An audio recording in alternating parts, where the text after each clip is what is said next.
This is a podcast from Rover. Welcome to Parents We've Met, where we chat about the mess and magic of parenting. Today on the couch we have singer, songwriter, and I'd go as far to say New Zealand music royalty, plus all-round good guy Nathan King. Oh, that is amazing. Thank you. Hi, my friend. Thanks for coming and having a cuppa with us today. Oh, it's great. Now, you've been on a bit of a media circuit of late, promoting Zed's new album, Future Memory. Yes, correct. How's it been, touring, playing music, having the band back together? Fun would be the first word that comes to mind. It's been amazing. Just a really pleasurable experience, like lots of positives, and all the kind of small niggling fears I had about whether it would be well received or whether the band would get on very well again, or all those things have evaporated. It's just been joy. It's been great. Yeah. It's like you had a breakup, but you guys have a second chance. That real love story. It is. It really is. Yeah. And you come back together after 20 years, and I suppose you've all grown and you're all different people. Yeah. Do you feel like you've got like a better chance now at that happy ending? Oh, 100%, because we've all matured. We've all kind of found ourselves, I think, and it has been good, like getting to know the guys more closely again after a time apart, and realizing everyone has done their work in a funny way, and really kind of realized who they are. Everyone's very, very comfortable in their own skin, knows what they need and what works for them and what doesn't, and what they need to avoid, and all those things, from physical stuff to like making sure they're getting enough sleep, through to emotionally if they need time out, all those things. It's so good. It's so different. It's so different. It's the opposite. It used to be not enough sleep, like abusing your body with drinking too much or staying up too late, all that sort of stuff, through to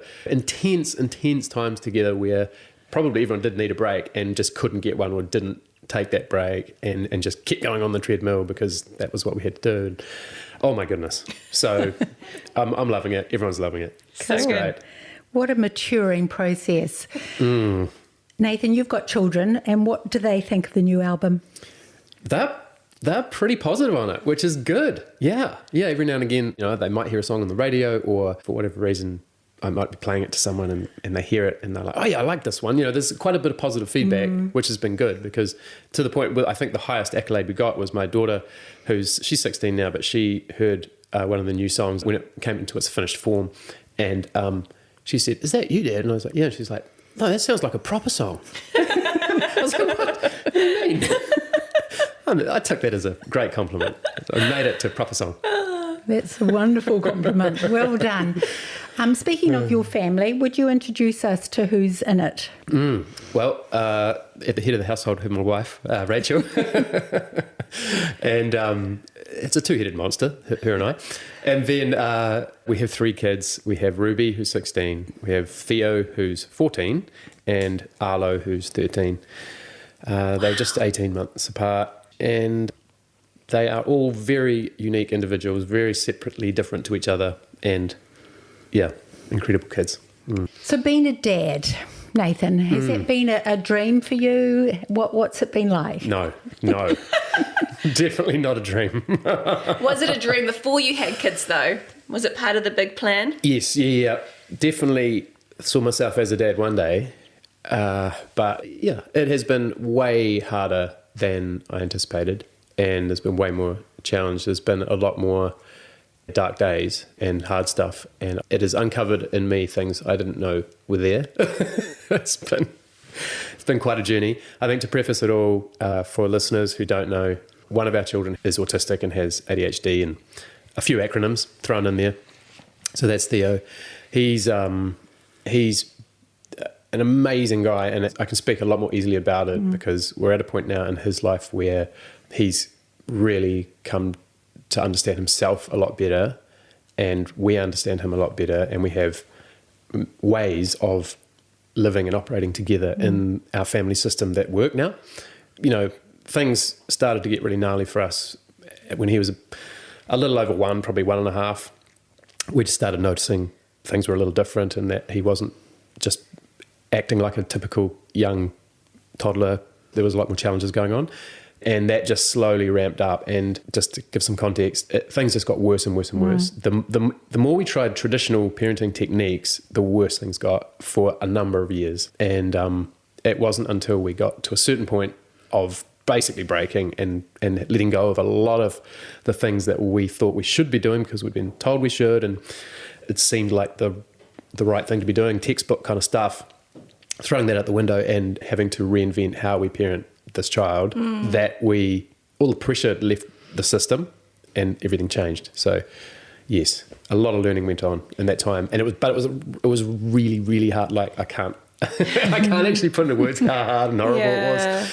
But that sadly had an effect on the whole family unit, and it just changes everything, changes the dynamic completely. So I just want to say like huge props, and for people listening who have a child with neurodiversity and parenting them is so hard, and I love you, and you're doing an amazing job.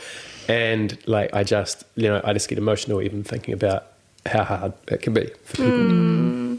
I think sometimes we say we wish kids come with a handbook, and we go on this journey of discovering who our little ones are.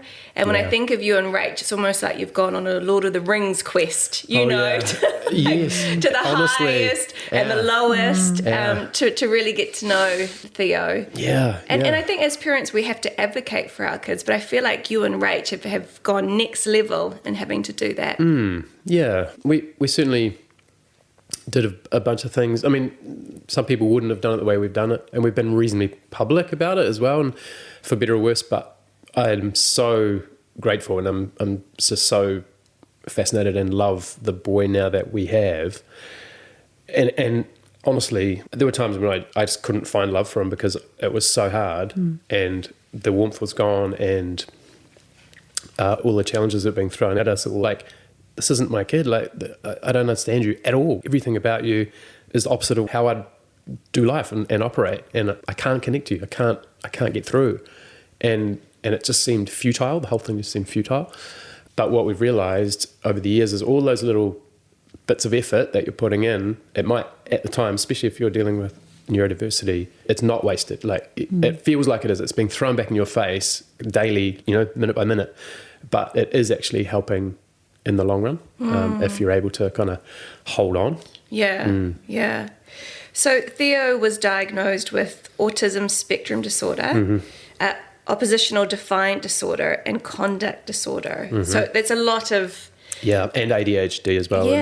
So was that almost because you've been on such a journey to get those? Was it like a relief, or was it overwhelming, like when you finally have these answers? No, it was good to get some labels. We found it helpful just to help, because it's all just descriptive stuff. It's all just trying to help describe what's going on, and you feel very lost and confused when there's no labels. Well, we did, but once we realized, autism, okay, and started researching into what that meant, that's a whole world. But then the ADHD side of things too. I'm still learning about ADHD, and it's fascinating. Like, it's amazing, and so many amazing people have ADHD, and it's awesome. Like, it's an incredible thing, but it's also really good to have an understanding of it so that you can interface with it if you're not someone who has it and understands it yourself innately. It's so important to learn about it so that you can appreciate people, and because there's a lot of things with ADHD that would come across negative if you don't understand the context. But if you understand the context, man, it's cool. It's really awesome, and it can cut through a lot of the BS that most people use to, So also a superpower. It's called a superpower sometimes, and it can be, but it comes with a price. But in a family unit, I think if you can understand how to interface with it and how to and have that understanding and a sympathy, that just changes everything. You've talked about you've got 3 different kids. What's some special things that you do with each of them to connect? They all are very unique. Ruby, our eldest, is more of a typical type A kind of personality, just needs to nail everything and get it right. So she's doing very well at school, and she's very studious. She's just so sweet and lovely, though. Just an adorable human who is flourishing in so many ways. Things like the love languages have been really important. So for those who don't know, there's sort of 5 main love languages that you can use to communicate, love. And so forth to someone. And if innately, you're someone who is a physical touch person, just being in someone's presence and spending time with them, a hand on the shoulder, like holding their hand, things like that can be really meaningful. Whereas for other people, that might not be such a big deal. Then it doesn't really communicate anything. For Ruby, we were watching something on TV last night, and she wanted a back massage while it was happening, and I knew that was something I could give her that would show her how Dad loves you, And so, and one step better would be if I'd volunteered it, and said, hey, can I give you a back? She would have felt so much love from that. I dropped the ball on that one. So understanding love languages, I think, has really been cool with the different kids. Theo is... He's unique, and his brain works really differently, and I'm still trying to figure out exactly how he operates on the love language thing. But he certainly words are of affirmation, like encouragement, and verbal is really important with him.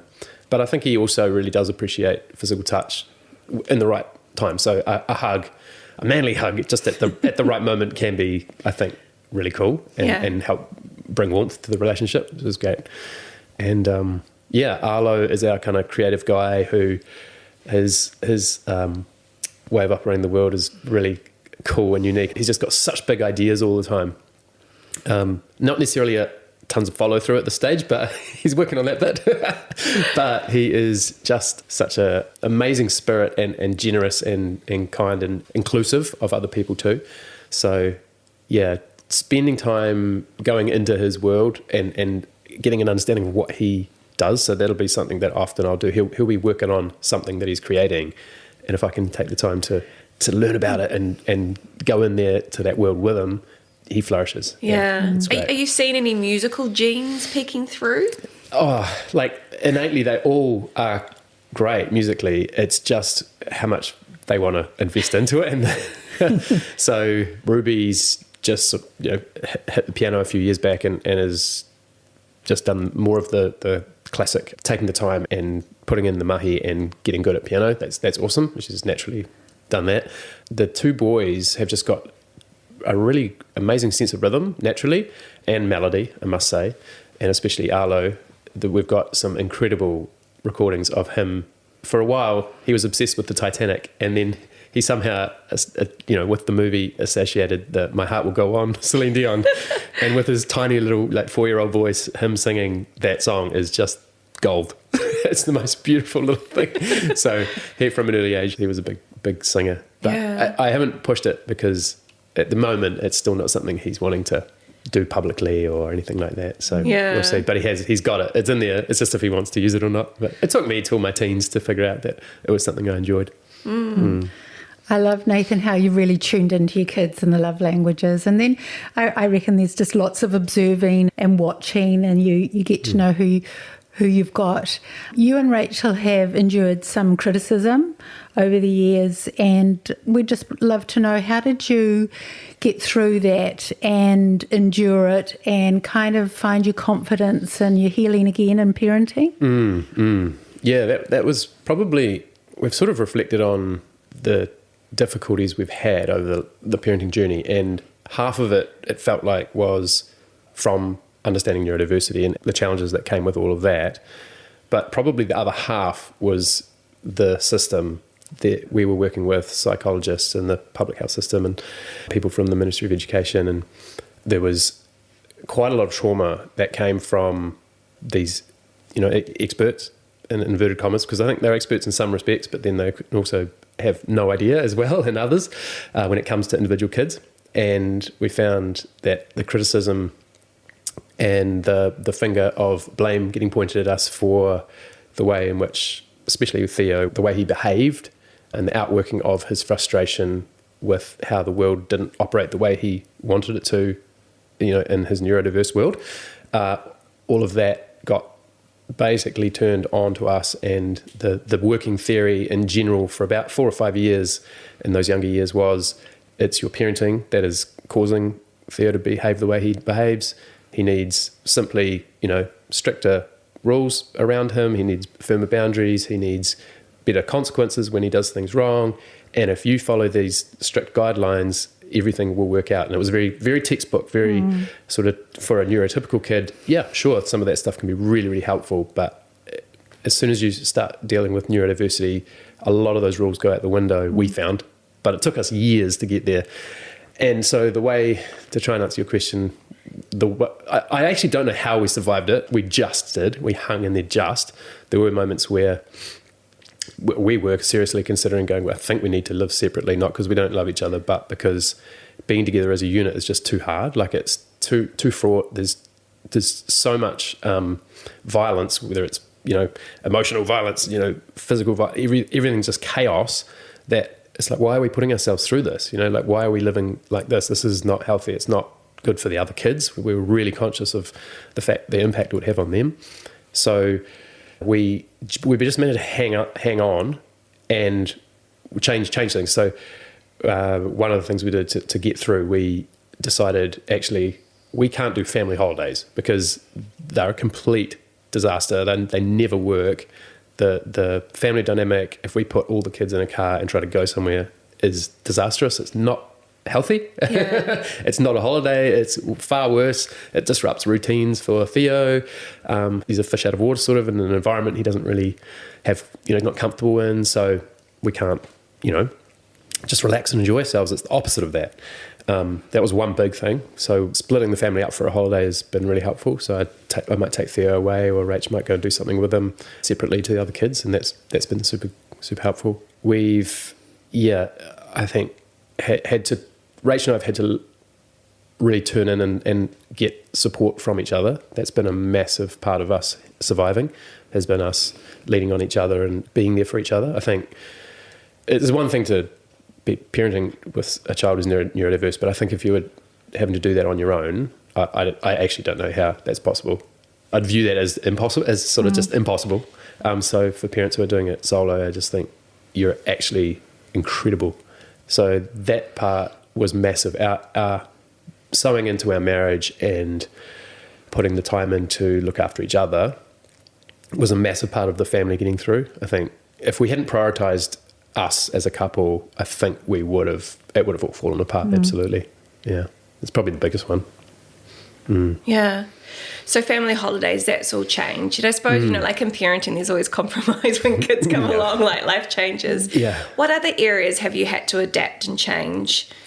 I sort of touched on that whole concept of the classic, working model for kids when they're growing up. They do need boundaries. They need to bump into, this is fine, but once you get to here, this isn't a great idea, and help, push them back on track.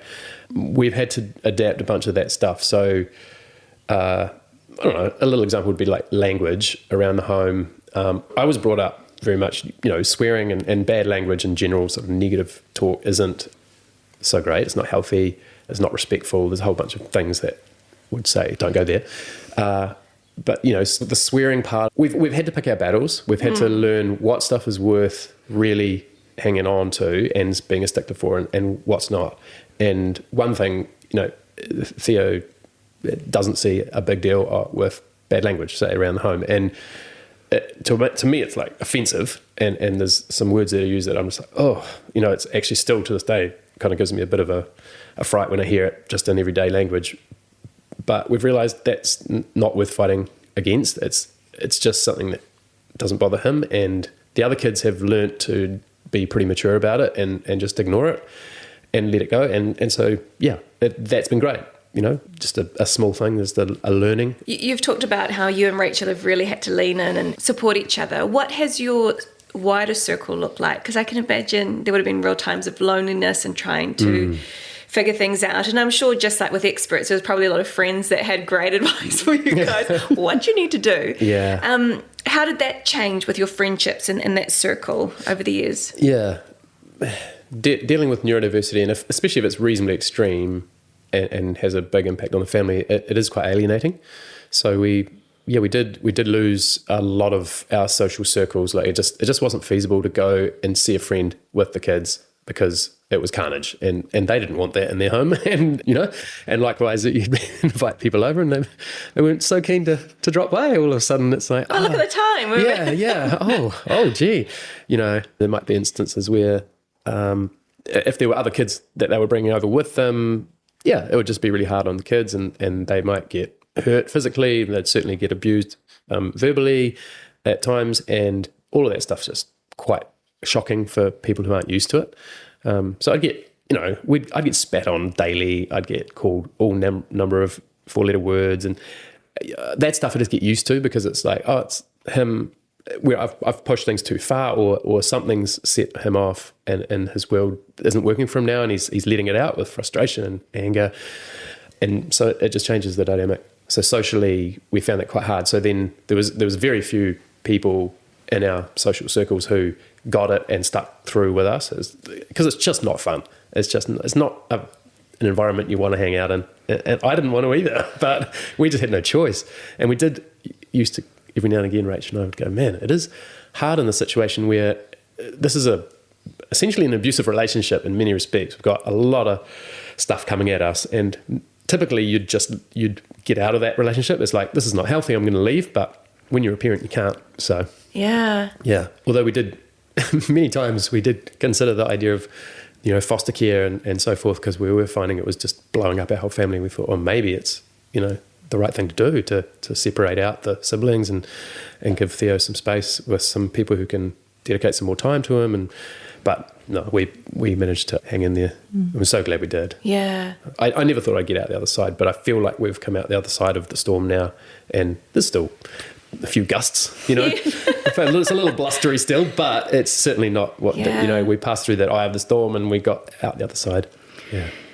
Nathan, how did you navigate the sibling thing where your oldest and youngest were probably affected too? How did you manage to keep parenting when there was so much turmoil? Yeah, that was a really hard thing to navigate, because we essentially realised there needed to be one set of rules for Theo and helping him cope with how life comes at him and how he will interpret it, and then a different set of rules for our youngest. And the two of them just didn't get on, and they still struggle to get on, but they're a lot more mature now than they were about it all, so that's helpful. So there was a lot of repetition and constant explaining to our youngest about why the rules didn't, or certain rules didn't apply to Theo as they do to us. And that, Arlo found that really hard. That was a really, really difficult and frustrating thing for him to have to swallow. And he's done amazing considering.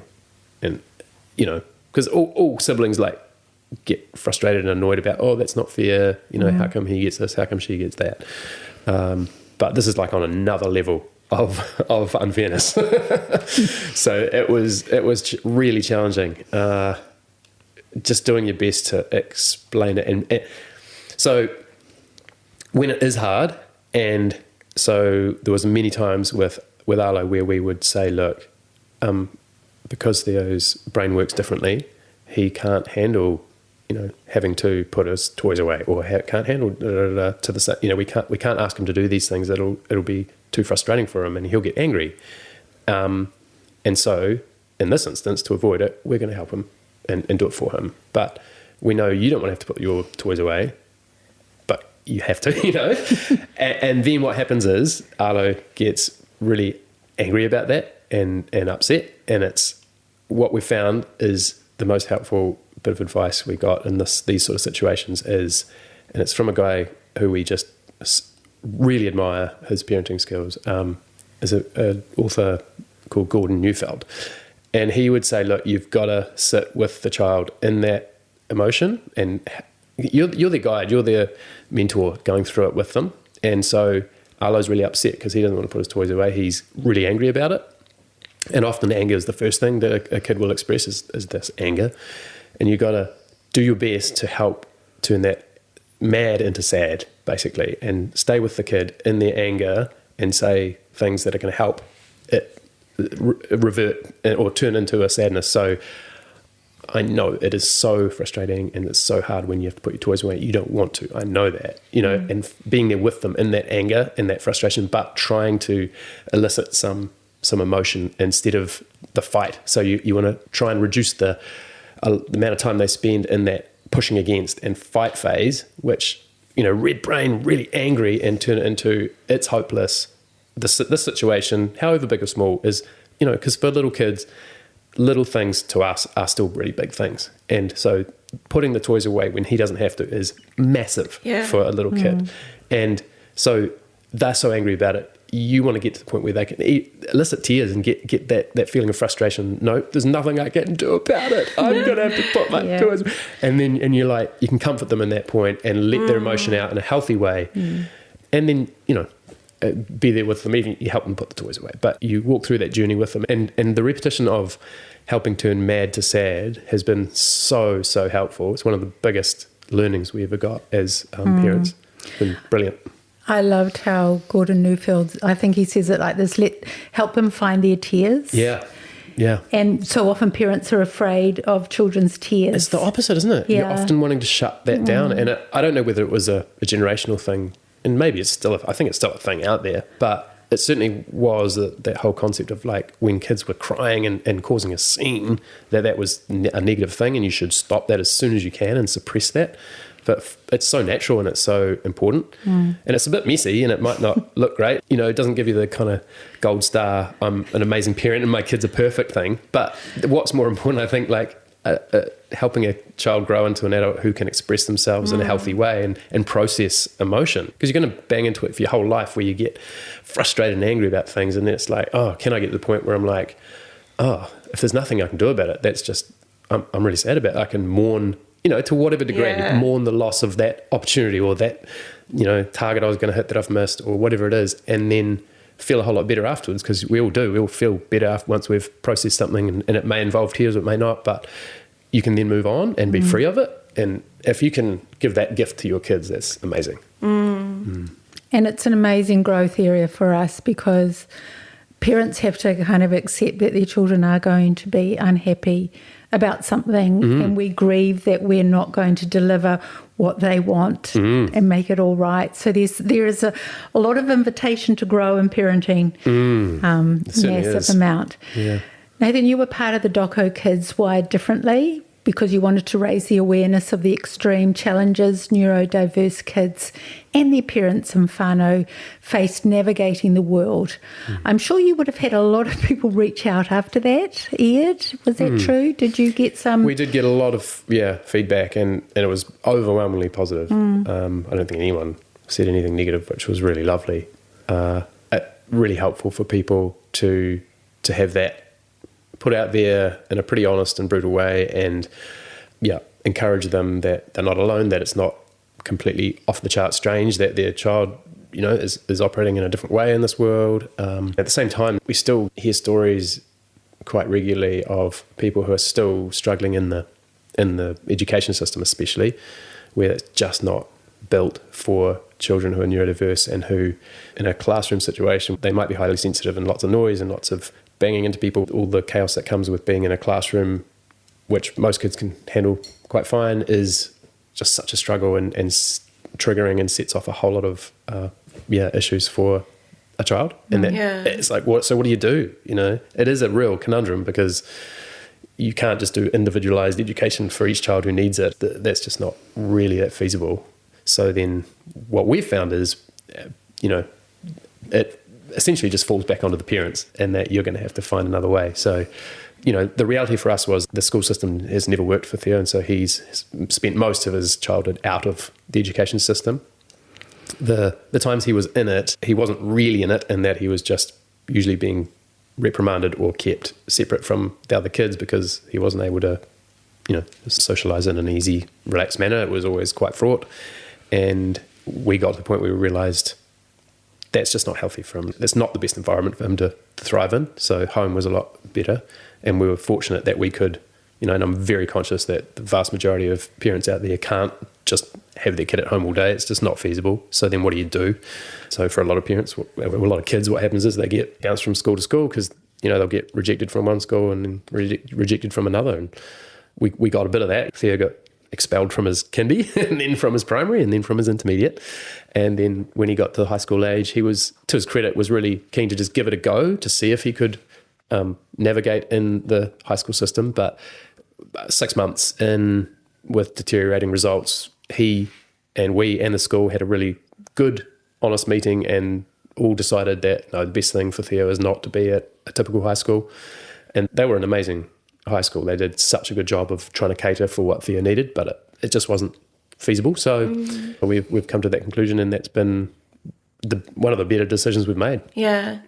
I love how you guys found what Theo was passionate about. And so the trampoline was a huge moment. And also for a friend on the outside looking in, it felt like a way that you could follow him and comment or like things and get to know a different side of him as well and delight in him and his passion. Yeah. And now he's hitting the gym, which... Oh, my goodness. I'm like, that could be a funny thing. You both of you pumping iron together will be the next. He is benching more than me, I'll tell you that. And he's only 14. It's ridiculous. Yeah. He's discovered the gym. He's discovered just that idea of, changing his physique. And he's getting really good results really quickly. I have a very strong wife, and I think the genes have come from her. So I'm more of a lean... I'm more of a thoroughbred. I'm a good long distance, but I'm a bit more delicate. Whereas Theo has just got the ability to build muscle fast, and he's doing that, and he's got grand plans. It's amazing, yeah. And I think with the ADHD sort of hyper-focus thing, it's working to his advantage, and it's an example of wow, he's really dedicated. He goes daily to the gym. He's got a really strict routine, and it's amazing to see. It's quite inspiring. Yeah. Speaking of your strong wife, I mean, you guys have gone through a lot together, and we can kind of step back and see your partner as a parent and all they've carried. What have you learned about Rachel and marriage through this? Oh my goodness, so much. Probably, one of those big things was just how the depth of her strength, and oh sheesh, it gets me. It gets me quite emotional because she is, she's I can't say it. She's like the most amazing woman I've ever met, and her carrying what she carried through our time, through our dark times with the kids and struggling through. My goodness me, but she's also just remained so faithful to the kids and to me. Like, she so should have bailed, she had no reason to stick around in many respects. It's like, I am just so grateful to her for hanging in there with me. And, and I got it wrong so many times as well. Like, and we all bring in from our past and our upbringing, we bring in all these like family mottos, all these things that we just assume are how the world should be and how you should operate as parents and as partners and all this. And it's all modeled from your parents. And so there's a lot of baggage you bring in, right? Well, it's not necessarily a negative thing. A lot of it can be really healthy stuff, but it should be a certain way, And I would get it wrong so many times. And for whatever reason, for me, a good example was like, I would get really triggered when the kids would speak rudely to me. I had always been brought up that you speak respectfully to your parents. Like, heck yes. Don't even consider speaking rudely and abusing your parents. I just never did that as a kid. I probably got cranky at them sometimes and argued with them, but I would never actually abuse them.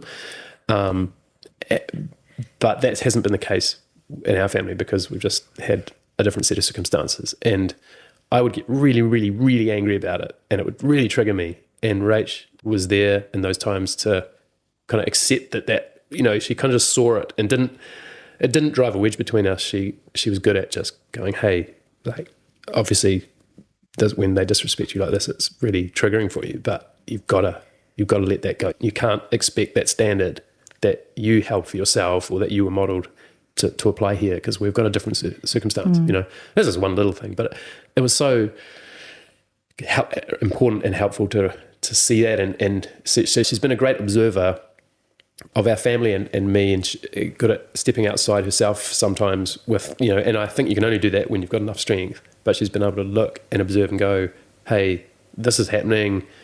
We need to tweak it. We need to change some things. And like, it's just like a wisdom that she has that has been so beneficial to our family. And it's probably one of the main things that's kept us all together. The other big thing we've found really helpful in understanding ourselves and understanding our family has been learning about the Enneagram, which is, it's a personality profiling kind of system. A lot of people might understand Myers-Briggs or some of these other ones, StrengthsFinder. What we've found is Enneagram is really, really good at helping you unpack who you are just sort of at your core a lot more. and understand your motivations and why you do a lot of the things you do. And so with that tool as well, I just highly recommend people look into it, because with that tool we've found we can grow a lot more as people and understand ourselves so much better.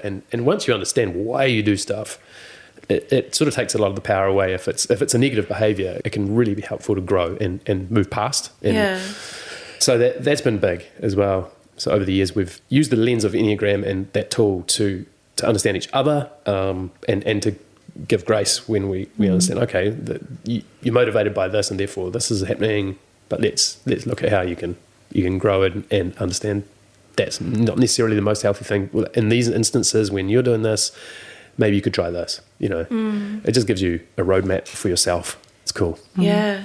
It's profound to be able to understand someone and have someone understand you and see you. And I would think there's so many relationships where you can just criticize one another because you don't like what they're doing, but to understand the reason that we all do something because there's a reason behind why we do what we do, and to peel that back and see what's really going on. Going full circle back to music, Sure. I'm wondering, in those hard times, was music a tool for you to recharge? Were you writing much? Were you playing much? Or was it just all too hard and you had to put it to the side for a while?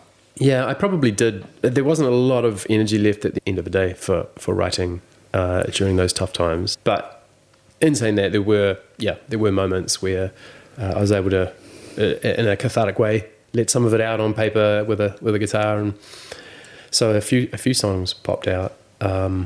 One, at the very start of the parenting journey, Ruby was born, and at about 10 days old, I was just, put her to bed in her little cot, had her wrapped up, and she just looked angelic, it was just that nice thing where they're still pretty mellow at 10 days, well, Ruby was, and it all just seemed too good. And I wrote a little song that went on to one of my solo albums called Before You Grow Up, which, Ruby's song, which, is out there on Spotify and stuff, but it's a sweet little tune that really kind of encapsulated what I was feeling at the time, and just the profundity of becoming a parent, and that on the one hand, it's kind of real visceral, raw life, the circle of life stuff. But then it's the infinite possibility within this little human is also quite mind-blowing, like on a big scale.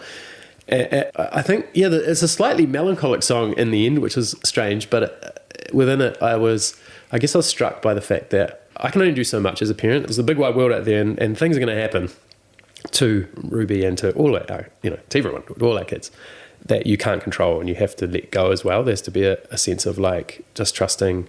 I kind of wrote about that having to trust God, that, that he'll look after her, and that, oh, she's got me again.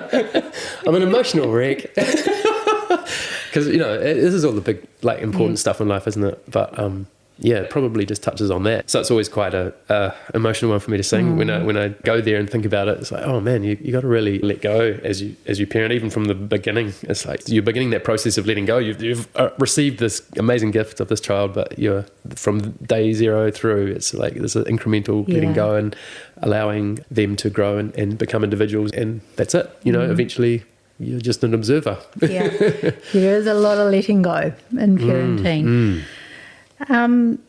There is magic, there's mess in parenting. Where do you think, or where do you feel the magic is for you right now?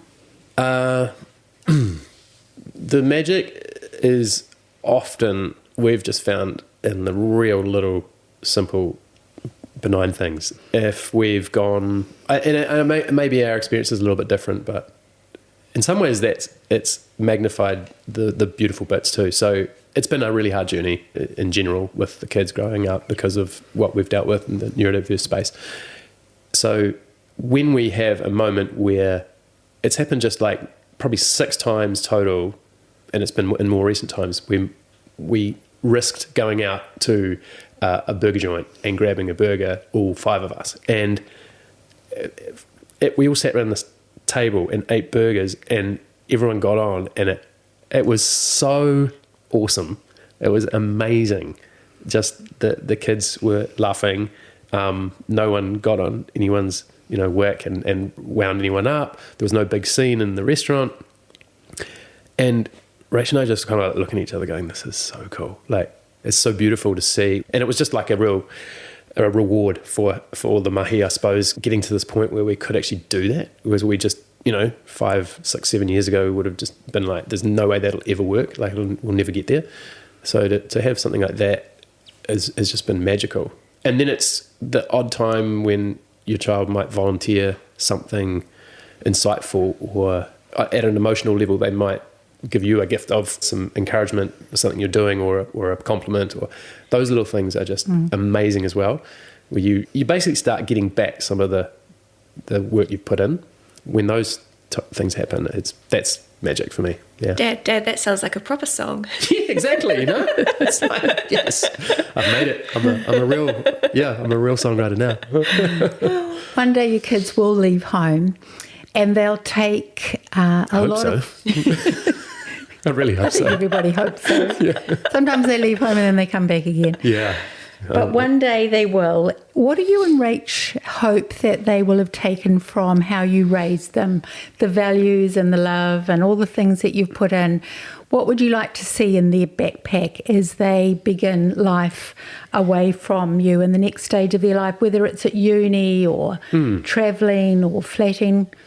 Oh, man. I hope it's loaded up with all sorts of good stuff, but probably first and foremost is the way they view and interact with other people, that they'll do it always with like grace and a positivity and a respect and love. Because, as you get older, it all just kind of begins to fly by and you realise, man, you're only here for a little while. And I heard this lovely quote. It's like, we're at the end of the day, we're all just walking each other home. It's like, it's short. And if we could view it that way, it would be so cool if we can, show love to humans we bump into along our journey. Then that would be amazing. That would be probably number one. I did have another one in my head, but it's gone. Yeah. That's just part of parenting, I think. Yeah. Trying to keep the thoughts. The evaporation of your IQ in general. Sleepless nights. Yeah, that's right. Yeah, that's a big one. Yeah, that one covers an awful lot. So well done. Yeah. Thank you. Hey, thank you so much, Nath, for coming and sharing. And there's a few try and get those tears to stop. But, sorry about those. No, it's lovely. It's so wonderful when we can be so open and honest about the journey, because it so inspires other people listening of people go through hard stuff. Yeah, absolutely. And I'm not a pretender when it comes to what I'm good at and what I'm not good at, and trying to put a facade up there of the realities. It's a tough journey, and there's lots of good stuff, but it's hard. It's real hard, and we do need each other in those times, and we need support. And I must say we are actually really lucky in New Zealand compared to some other parts of the world where we do have pretty good support networks in general. Like, and it's definitely not perfect, I know that, but there are places you can reach out and get help, whether it's financial support or in other ways. But do it if you need it. Like, don't feel like you shouldn't ask or that you're not worthy of asking. It's like, it is a struggle, and if you need help, ask for it. Definitely go hunting for it. It's always amazing having people on the couch and for them to be so open and honest. And I know that someone like Nath has shared because he hopes that there's people that are listening. And you could sense it right at that start. You're not alone, and that it can be hard, and reach out. So I so appreciate the honesty in this chat today. Oh, it was so generous of Nathan to share his heart like that and share the journey of, a lot of it contains suffering and hard stuff. And so much that's been personal work and just love and grace for each other in the relationship as well. That was really special to hear. Yeah, I thought that example of Rach coming alongside and going, I can see that's triggered you. Quite often it's like we want to point fingers or you did that, or and I'm sure there's so many times that we could do that to each other. But yeah, it's a beautiful reminder, and just that grace, like you say, of in the hard stuff, still having a real love for each other and kindness. there's a real need for some pausing before we speak, I think, to one another. And it was a good reminder for me to just have a lens that is curious about why someone is behaving a certain way. You know, your other half might be doing and saying things that you think are totally wrong and not great parenting. And if you jump in and criticise, it usually gets worse. But to be able to investigate, to be curious and think, I wonder what set you up for that trigger, or what was in your past, or how could we do that differently? And then choosing your timing so that you don't do it right in the heat when you're totally full of red brain and can't actually receive anything anyway. So the big pause and the waiting and that old saying we have, strike when the iron's cold, can be really helpful. Yeah, that's a good reminder, that saying. I think too, it was a reminder for me that all our kids are different. And Nath talked about his 3 kids and such differences, and that the rules are not going to work for all your kids the same, but that he was more concerned and looking at that connection and relationship rather than being right or making sure that these 4 rules are followed, which I thought was really, really wise as well. Because I think sometimes in parenting we want to be right and we want things to be fair, and we have all these things that have to measure up to, but actually going, well, the heart of this is relationship, because if I can get that relationship good, that's going to help me all the way through the teens, and we're still going to be close and they can come to me. So I thought that was really great. I love our eyes to be on the relationship, because I think it softens us to perhaps be less picky about the rules or the formulas that may or may not work with every child. And if we just keep in mind, how am I staying connected to you? Whether it's the 5 love languages, or whether it's just remembering to sit with a child and their big feeling and not depart or accuse or give a lecture, but to know that they're going to feel some really big feelings and be with them in that, is a way that keeps us connected. And as Nathan and Rach are moving into the teenage years, you can see the strength of that cord holding so well, because we've often got to do this for years. Stay connected for years and years. In fact, for the entire time they're with us, and even when they leave, stay connected keeps the relationship strong. And at the end of the day, that's really what matters. If you're listening and you're thinking, I really do want to build a stronger relationship with my child, I need a deeper connection, or maybe I'm getting caught up with the rules and I haven't been focused on the relationship, get in touch. We would love to come alongside you and support you. parentingplace.nz is where you'll find us. Rover. Music, radio, podcasts.